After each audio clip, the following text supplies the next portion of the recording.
you're the young one, so you get to do the IT stuff. And that worked for a while. It kind of challenged me in the field, but now I wanted to get some more formalized training around that, to kind of fill in the gaps that you don't get by self-teaching. I've always been more of a hardware person. Like I said, I've built many desktop PCs before, but I never really got into the different OSs. I never knew Linux until I took Don's Linux class. And I've learned a lot about networking and other things that go into IT as a whole rather than just the hardware background that I did have. So it's definitely taught me a lot. I want the 9-to-5 job, so to speak, the middle class sort of deal. And the IT is a really good career for that. It's always going to be growing. There's always going to be a need for it. It's kind of a common theme as a career, IT is.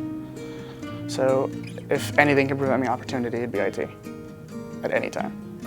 So I currently work with service desk people, but I also work with networking engineers, and it's nice to start to develop the language so that I can communicate with them. Instead of just saying stuff and things, I can now talk about IP addresses and subnetting and servers and routers and how these things tie together.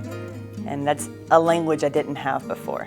More education is always a good thing. I'm also obviously going to look for a higher paying job at some point. So really, I mean, with this, the sky's kind of the limit. Like, it's like Don says, once you get a couple certs in, the offers just come flying in. The well of information is almost infinite. I learn something new every single time I'm there.